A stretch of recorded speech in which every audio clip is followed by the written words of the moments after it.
साथियों नमस्कार। पशुपालन में आजकल जो सबसे बड़ी समस्या चल रही है वो है रिपीट ब्रीडिंग की। यानी हमारी गाय भैंस रिपीट बहुत ज़्यादा हो रही है। हम उसे क्रॉस करवाते हैं या नेचुरल सर्विस देते हैं, उसके बावजूद वो गाभिन नहीं होती। ये बहुत ही बड़ी समस्या है और इसके पीछे कई कारण हैं, जिनमें से एक प्रमुख कारण है वो है पायोमेट्रा, जो कि आज हमारे इस वीडियो का सब्जेक्ट है पायोमेट्रा। आज के इस वीडियो में मैं आपको पायोमेट्रा से जुड़ी हुई संपूर्ण जानकारियां, ये क्या होता है, क्यों होता है, क्या हम इसे घर पे ठीक कर सकते हैं या पशु चिकित्सक की मदद लेंगे तो वो कौन कौन सा इलाज करेंगे, ये सारी बातें आज के इस वीडियो में मैं क्लियर करने वाला हूं। तो फ्रेंड्स, वीडियो शुरू करने से पहले मैं आप सभी का धन्यवाद देना चाहता हूं कि आप हमारे इस चैनल को इतना प्यार दे रहे हैं, इतना लाइक, कमेंट, शेयर और सब्सक्राइब कर रहे हैं कि आज इतनी ऊंचाइयों पे आप सबके प्यार की बदौलत हमें है। तो बहुत बहुत धन्यवाद आप सभी का। आइए वीडियो शुरू करते हैं। साथियों, पायोमेट्रा, जिसको कि अगर हम हिंदी में लें तो इसका नाम है गर्भाशय में मवाद पड़ जाना।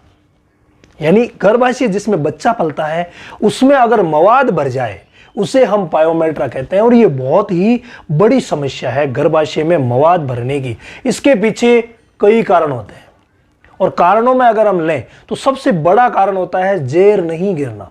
जब भी पशु बच्चा देता है, डिलीवरी होती है, उस समय अगर जैर पूरी नहीं गिरती या हाथ से गिराई जा रही है, उस समय अगर पूरा ध्यान नहीं रखा जाएगा, सही दवाइयां नहीं दी जाएगी, तो बच्चेदानी में इन्फेक्शन हो जाएगा या मैं यूं कहूं कि मवाद या पानी जैसा यूट्रस में भर जाएगा।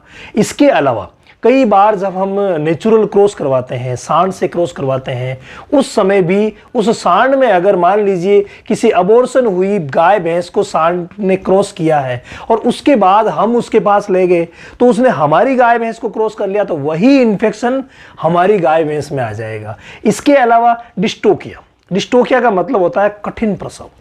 यानी जब बच्चा देने में थोड़ी बहुत कठिनाई होती है, उस समय हम हाथ डाल करके बच्चा निकालते हैं, या गांव में कई लोग होते हैं उनके पास स्लीव्स या पूरी सुविधाएं नहीं होती, वो यूं ही बच्चा निकालते हैं कि जल्दी से जल्दी डिलीवरी करवाई जाए, तो उसके चक्कर में भी प्रॉब्लम हो जाती है। इसके अलावा कभी मान लीजिए शरीर की शिकायत हो जाए, फूल पाचा या प्रोलप्स की शिकायत हो जाए, तो उसमें भी पायोमेट्रा होने का खतरा रहता है। इसके अलावा जब भी एआई करवाते हैं, मान लीजिए कि एआई वर्कर आ रहे हैं, उन्होंने जो शीत काम में लिए, शीत जो अंदर जाएगी, प्लास्टिक की एक डंडी सी होती है, वो जब अंदर जाएगी तो वो मान लीजिए नई काम में नहीं लिए या वो इन्फेक्टेड है तो परेशानी कर सकती है। इसके अलावा कुछ बैक्टीरिया ऐसे हैं, यानी ये इन सभी चीज़ों से बैक्टीरियल इन्फेक्शन होगा अंदर, लेकिन कुछ बैक्टीरिया ऐसे हैं जो इन सभी कारणों के अलावा भी कई बार फैल जाते हैं। जैसे कोरिनी बैक्टीरियम जो होता है, कोरिनी बैक्टीरियम की कुछ प्रजातियां होती है, वो प्रजातियां अपने आप भी यूट्रस को खराब कर जाती है। इसके अलावा स्टेफाइलोकोकाई की कुछ प्रजातियां होती है, वो भी यूट्रस को खराब कर देती है। और ये जितने भी इन्फेक्शंस होते हैं, जैसे सांड से हो, जर से हो, डिस्टोकिया या प्रोलप्स से हो, उसमें ये बैक्टीरिया ही पनपते हैं और अंदर जाकर के मवाद का रूप ले लेते हैं। और ये जब मवाद भरती है तो दो स्थितियां होती है। दो स्थितियां कौन सी होती है? एक तो होती है कि मवाद भरने के बाद बच्चेदानी का मुंह बंद हो जाए, अंदर मवाद भर गई, बच्चेदानी का मुंह बंद हो गया, किसी प्रकार का कोई डिस्चार्ज नहीं आएगा, बस हमें इतना पता चलेगा कि हमारा पशु हीट में नहीं आएगा। हम बहुत से प्रयास कर लेंगे, उसके बावजूद वो हीट में नहीं आएगा। और कई बार तो ऐसी सिचुएशन हो जाती है कि हम पशु चिकित्सक को बुला करके चेक करवाते हैं और वो जब चेक करते हैं तो वो कहते हैं ये तो गाभिन है। अब गाभिन की शंका कैसे हुई? क्यों? क्योंकि उस बच्चेदानी में, यानी कि जो यूट्रस है, उसमें पानी भरा हुआ है, पस भरा हुआ है, तो उन्हें वो गोला सा नजर आता है और वो कह देते हैं कि ये गाभिन है, जबकि वास्तव में उसमें पस भरी हुई रहती है।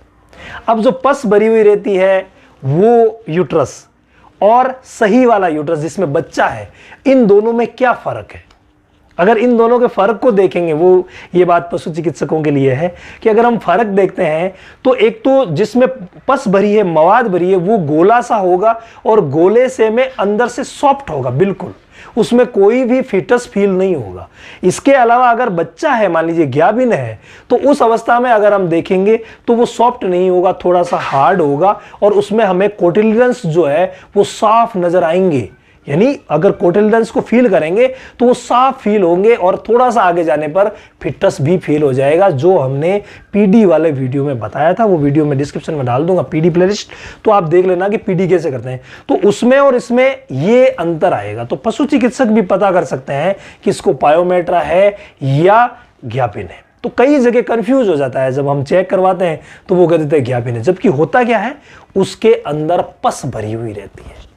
ये बहुत ही बड़ी समस्या होती है। बाहर से हमें क्या पता लगेगा? पहली बात, पशु हीट में नहीं आएगा। दूसरी बात, पशु कमजोर होता जाएगा। तीसरी बात, दूध कम हो जाएगा। जब कमजोर होगा तो दूध कम होगा, तो हमें लगेगा कि ये हो क्या रहा है, एक तो हीट में भी नहीं आ रहा और ये सारी परेशानियां हो रही है। तो ये परेशानियां क्यों हो रही है? इसके पीछे कारण है पायोमेट्रा का। और पायोमेट्रा जो दूसरे प्रकार का होता है, उसमें क्या होता है, अंदर मवाद भर जाती है, लेकिन बच्चेदानी का मुंह यानी जो सर्विक्स है वो खुला रहता है। उस कंडीशन में अंदर से मवाद, सफेद सफेद मवाद एनी टाइम आती रहती है। यह कंडीशन पायोमेट्रा में होती है। दोनों स्थितियों को समझना जरूरी है। दोनों स्थितियों का अलग अलग इलाज होगा। अब देखिए, बात करें देसी इलाज की, तो देसी इलाज में सबसे बेस्ट इलाज है हल्दी और काली मिर्च का। ये दोनों एंटीबायोटिक का काम भी करती है और लोकल एंटीसेप्टिक का काम भी करती है। बहुत ही शानदार काम ये करती है। तो ये दोनों औषधियां हमें करना क्या है? औषधि क्या घरेलू औषधि है? तो ये हमें 20 ग्राम हमें काली मिर्च लेनी है और 30 ग्राम हमें हल्दी लेनी है पर डे। दोनों का मिश्रण बनेगा 50 ग्राम का। 30 ग्राम हल्दी और 20 ग्राम काली मिर्च, दोनों को पीस करके पाउडर बना लेंगे और 100 ग्राम मिनरल मिक्सर में, किसी भी अच्छी कंपनी का अच्छा सा मिनरल मिक्सर लाएंगे जिसमें बहुत सारे मिनरल्स अच्छी मात्रा में मिले हुए हों, बहुत सारे विटामिन हो, वो लेकर के आएंगे और हल्दी काली मिर्च वाला जो पाउडर हमने बनाया है उसको उसमें मिला करके लगातार 20 दिन तक या महीने तक देंगे। तो उससे ये जो पायोमेट्रा की शिकायत है वो काफी हद तक दूर हो जाती है। अब बात करते हैं एलोपैथिक ट्रीटमेंट की। तो देखिए, इसमें भी दो प्रकार के इलाज होंगे। पहला, अगर मान लीजिए बच्चेदानी बंद है और अंदर पस भरी हुई है, तो उसे आप कैसे सुखाओगे? तो उसके लिए पहला काम करना पड़ेगा, हमें बच्चेदानी को खोलना पड़ेगा। तो बच्चेदानी के मुंह को यानी सर्विक्स को खोलने के लिए इसमें जो सबसे बेस्ट इंजेक्शन काम करता है वो है प्रेग्मा।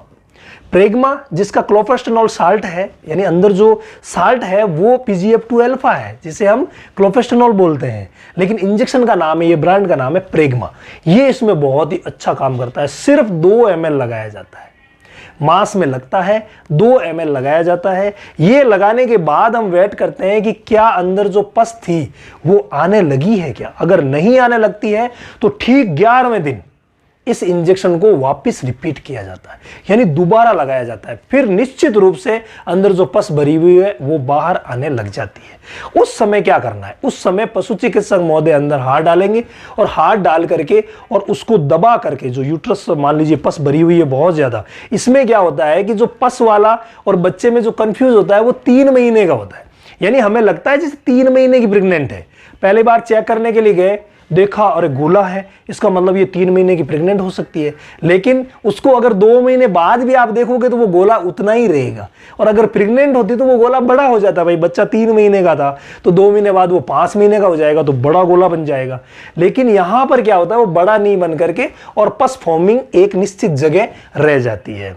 तो उसको फिर हम पहचान कर सकते हैं कि अरे यार पायोमेट्रा हो गया। तो फिर हाथ डाल करके उसे अच्छी तरीके से बाहर निकालेंगे और बाहर निकालने के बाद हमें इंट्रायूटेराइन एंटीबायोटिक दवा डालनी पड़ेगी। ये बहुत ज्यादा जरूरी है। और पायोमेट्रा के केस में आप पूरी तरीके से अच्छी तरीके से समझ लें, 3 दिन इलाज होना बहुत ज्यादा जरूरी है, अदरवाइज पूरी सफाई नहीं होगी। और इसमें 3 दिन में हम क्या करेंगे? 3 दिन में पहले दिन हमें लिक्सन आयु नाम की एक दवा आती है 4 ग्राम की, और इसे 60 ml पानी में यानी डिस्टिल वाटर इसके साथ ही आता है, उसे घोल करके और बच्चेदानी में लगाया जाता है। प्रैक्टिकली तरीके से इस दवा को कैसे लगाते हैं हमने एक अलग वीडियो में बताया था, वो वीडियो भी डिस्क्रिप्शन में मिल जाएगा। तो लिक्सन आयु 3 दिन तक लगाना है, ये बहुत ज्यादा जरूरी है।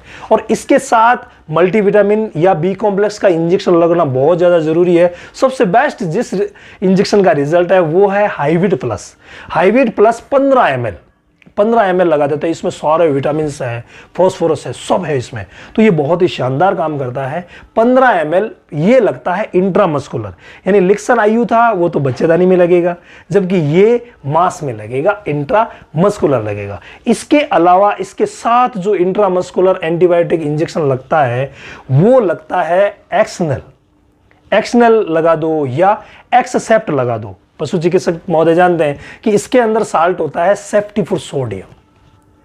ये सेफ्टिफुर सोडियम 1 ग्राम का इंजेक्शन रोज लगना जरूरी है। 3 इंजेक्शन लाने होते हैं और 3 दिन लिक्सन आयु, हाइब्रिड प्लस और एक्सनल, ये तीनों इंजेक्शन 3 दिन लगाए जाते हैं। अक्सर गलती हो जाती है कि एक बार लगवाते हैं पशुपालक, उसके बाद लगवाते नहीं है।